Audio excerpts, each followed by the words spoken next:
Hello guys, magandang araw po sa inyong lahat dyan. Ngayon guys, ang gusto kong i-share sa inyo ay yung exercise natin o kaya yung program natin for third day sa ating bodybuilding exercise.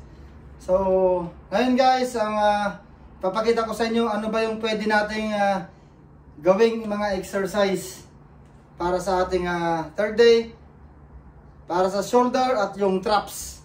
Shoulder at traps natin. So, ang magandang exercise dyan guys ay ang side lateral. Yung halos lagi kong inuuna para sa aking shoulder. So, ang side lateral guys, ito ay standing side lateral. Yun o. Kahit na yung magaan lang guys. Kasi kung mabigat, tingnan nyo kung mabigat. Ito mabigat na pang side lateral. Halos lumilipat na tayo. Yung mga nasa gym, ganitong ginagawa. Ase! Wala na.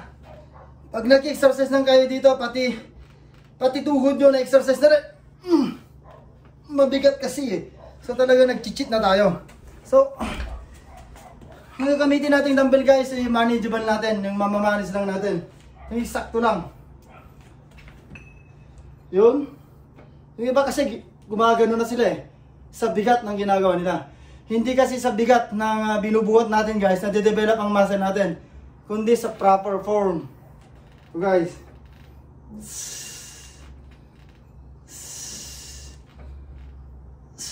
Yan o.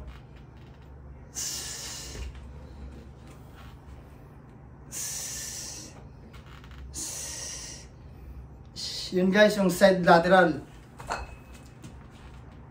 Ang side lateral guys ay nakapokus tayo sa center na delts natin. Center na muscle ng ating shoulder. So ang isa pa guys ay yun naman front delts natin. Pwedeng isolation. Pwedeng ganyan. Pwedeng ganito. Pwedeng yan. Depende sa inyo. Pwede rin sabay. Okay. Yan yung pangalawang exercise na pwede natin gawin sa dumbbell. Yung una ay side lateral raise. Yung susunod ay front raise. Ang susunod naman guys, magbe-bend lang tayo ng ganito. Real delts naman tayo. Real delt raise para dito. So, ito lang guys ang real delts. 1, 2, 3, 4, 5. Ayun guys. Tatlong exercise na yan guys para sa ating shoulder. Dito naman tayo guys sa dumbbell press. Shoulder dumbbell press. Yun. Ito yung pang-apat na exercise natin para sa shoulder. Yun guys.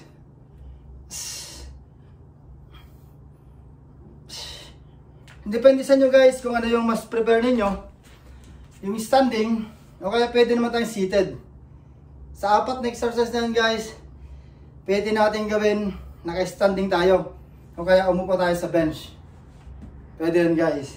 Pero ako guys, most of the time ginagawa ko yun na naka-standing ako. Kaya minsan, kasi bumubuhat ako ng mas mabigat.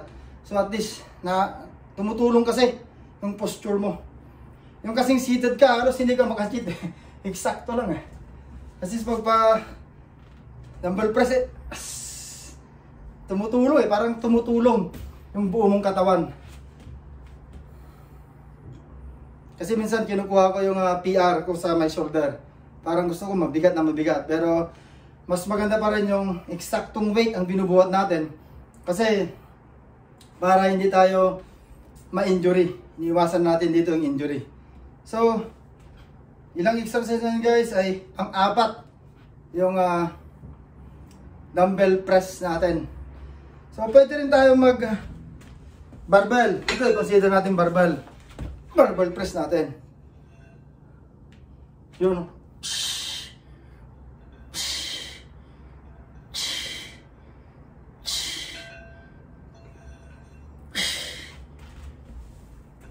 Yan.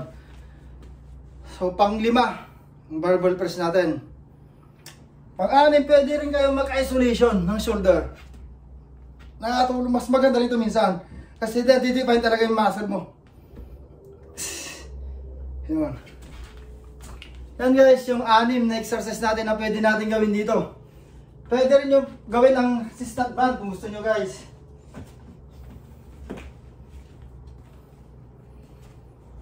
So pandagdag ito guys.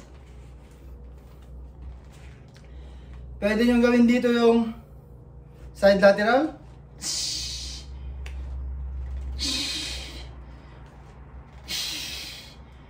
Pwede nyo gawin dito yung front raise.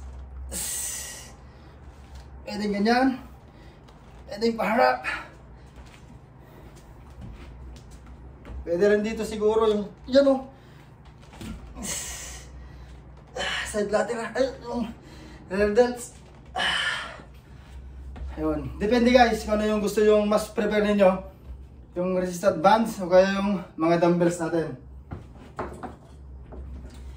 So pag third day na program natin guys, pagkatapos ng shoulder, talagang kailangan nating develop din yung traps natin guys.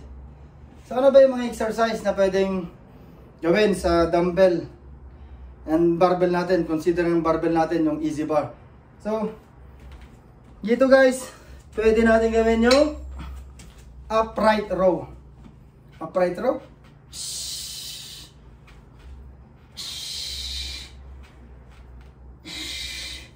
Yun naman yung upright row. Pwede nyo lang bigatan dito guys. Damihan nyo lang ng plates. Itong bar natin.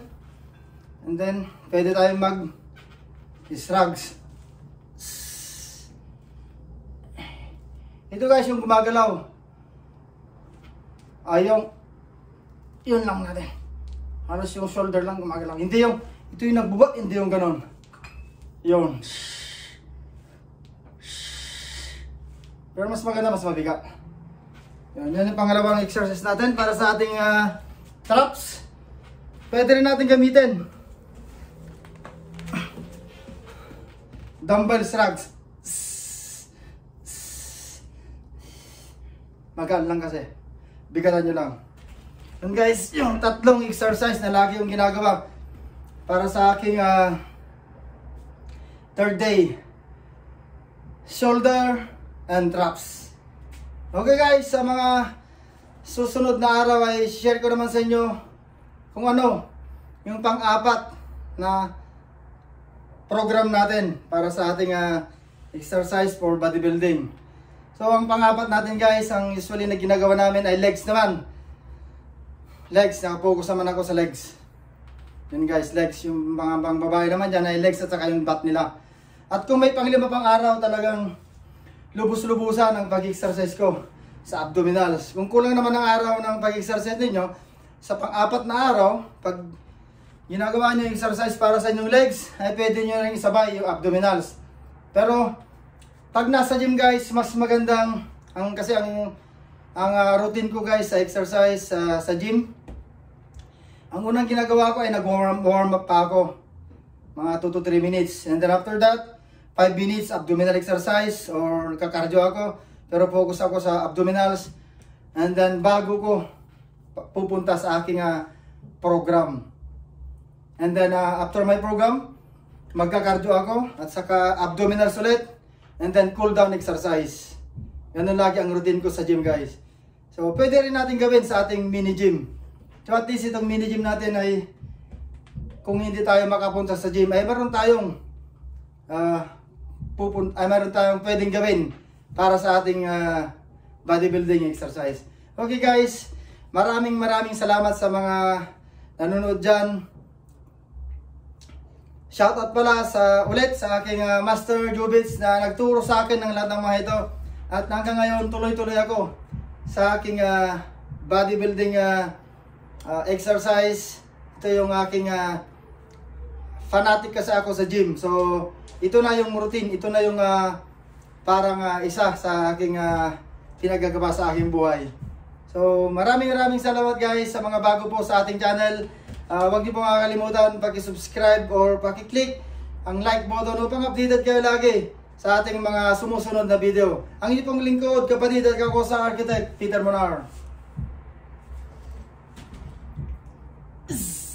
You know, back. Ah.